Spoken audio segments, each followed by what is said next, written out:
It's the start of a new year, marketing budgets are being considered, and we're having conversations with so many care providers who are unsure what strategy they should be following in 2026. If that sounds like you, this is the strategy you should be following. In this video, we're going to go over a 3-step framework. We're going to start by looking at what your goals should be. Then we're going to go into the tactics that you should be following, and finally measuring so you know exactly what is working.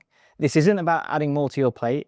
It's about doing fewer things, but doing them properly. So the first step in the framework is to consider what your goals for 2026 should be. And now we would always recommend that you set an occupancy goal. When it comes to doing good care marketing, yes, your brand awareness should be improving, and that is something that you should be measuring, but ultimately great marketing should lead to an increase in occupancy. One thing when it comes to setting your occupancy goal, try and make that target smart, because you need to know how quickly or slowly you need to move in order to hit that target. And the reason that is so important is because that's going to influence what tactics you use in the second step of the framework. So for example, let's say we know we need to increase occupancy from 60 to 80% within 6 months. That clearly defines our target and also means that we're going to need to move relatively quickly to hit that target. So let's look at the tactics that we would be using. So in the example that I've just given, where we've got 6 months to achieve an 80% occupancy, we're likely going to start considering paid media tactics. So looking at things like Google ads, Meta ads, or even Microsoft ads, because that's going to allow us to get visibility much quicker.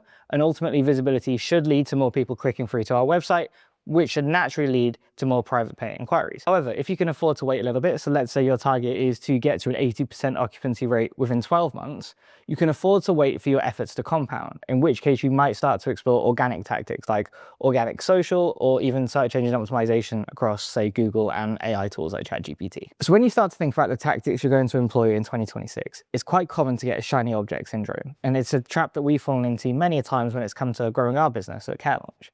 But what we'd strongly recommend doing is sitting down and starting to analyze the results of the previous year. That's exactly what we did at the start of 2026. And we used a framework of keep doing, start doing, and stop doing. And ultimately we came out with channels that we really wanted to invest in 2026. And those that actually, when we look back in 2025, they didn't really generate a return on our investment. And that just gave us clarity on what we were going to move forward with. For example, when we look back on 2025, we realized we invested heavily in in-person events, but we didn't necessarily see a return on that investment. So that is something that we're going to stop doing in 2026. But instead, we're going to start investing in our own events. Many of those are still to come later this year.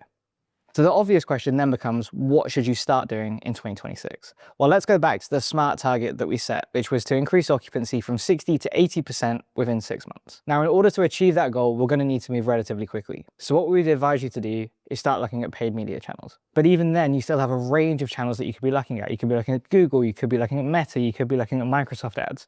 So ultimately, where should you start? And now our advice would be to start where you are most comfortable. You will be finding private paying care seekers in each of those channels. If you don't feel confident in one of those channels, you're likely not going to get started in the first place. So of those 3, whichever you're most comfortable with is where you should be starting. But this video isn't designed to go into the weeds of each of those channels, but there are many videos that we've already done, which you can watch if you're interested.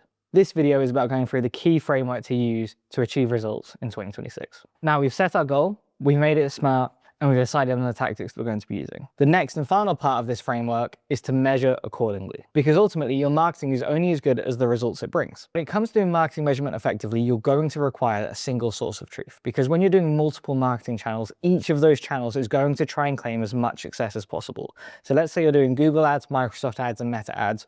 All of them are going to try and claim as many inquiries as possible. So what you need is a single source of truth that's going to tell you really what is happening. So we always recommend to any of the care providers that we work with that you have a CRM system. And our recommendation would be for you to use Found. However, there are other CRM providers that you could also use, such as HubSpot and Salesforce, and they're great as well. Fundamentally, what we're trying to achieve here is an understanding of which inquiries are the most meaningful to you, i.e. which ones are going through the process and ultimately becoming move-ins. And when it comes to effective marketing measurement, we'd recommend that you try and track as much of the care seeker's customer journey as possible. So this would look like visibility, and how much of that visibility is turning into website traffic. From there, how much of your website traffic is turning into inquiries, and of those inquiries, how many and where they are coming from are turning to move-ins. As this data builds, you can make some really important decisions, such as, is this working? Do you want to invest more? Or actually, this isn't working. Let's put our focus somewhere else. So now let's look at one of the most common pitfalls we see care marketers fall into, and that's trying to chase everything all at once. Honestly, I get it. It's a trap that I fell into so many times in the early stages of my career. There are so many things that you could be doing, and then you go on LinkedIn or you go on YouTube and you see what other people are doing and you think, I should be doing that as well. And then ultimately you end up with a laundry list as long as you're around with so many different tactics and ideas that you could be doing. And what happens then is either you try and do all of them, but you don't give your full focus to any of them, so you're kind of half doing each of them, or you don't do any of them. You get hit by that inertia and you just don't know where to start, and then you get analysis paralysis and you look back on your year and you haven't really achieved anything. So here's our call to arms at a care launch.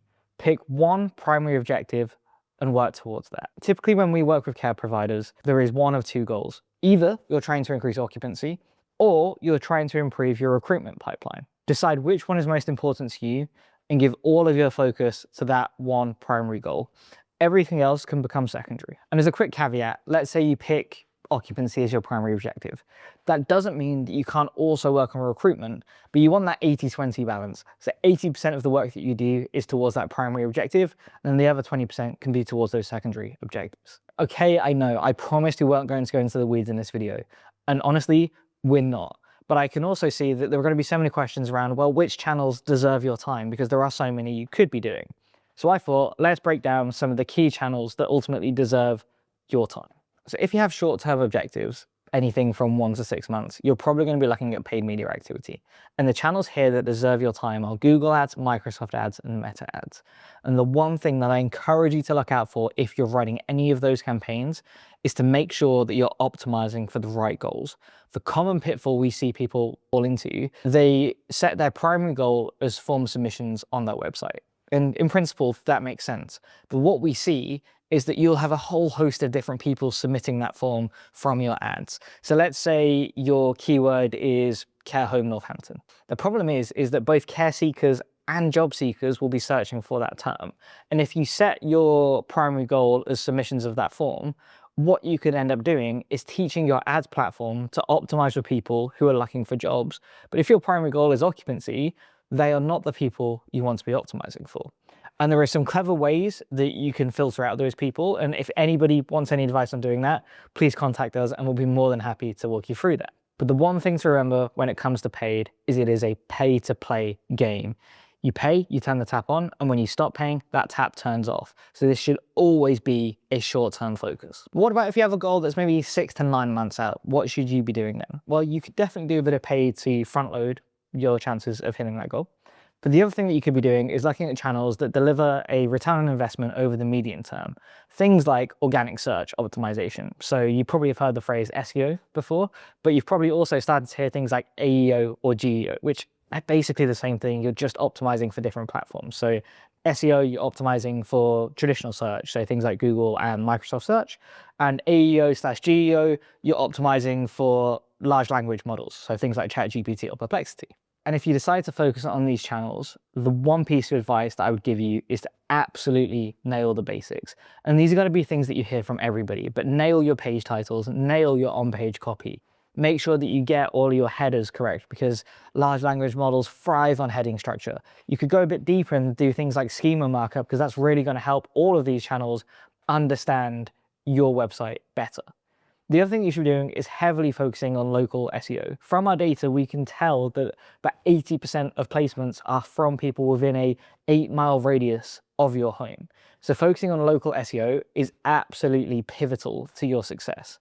So things like Google My Business page optimization or local directory listings, I know that sounds old school, but it can be incredibly powerful when it comes to generating private pay inquiries from organic search. And the final piece of advice I'd give you here is to really focus on building relationships with local journalists. Local journalists absolutely love good news stories from your home, whether that be someone celebrating their 100th birthday or a really exciting opening day, or even, let's say, the grandchild of one of your residents has achieved something special. They would love to hear about that.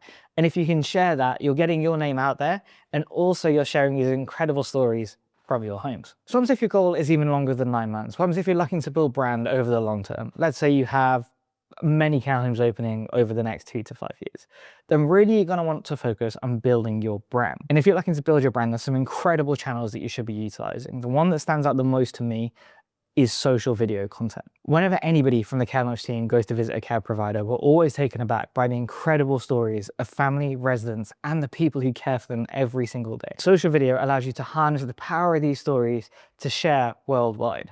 I know that sounds quite ambitious, but it really is true. Over the last year, the Care Launch team has generated over 5 million views for some of our providers by showcasing and telling these stories on social media. And why is this so powerful?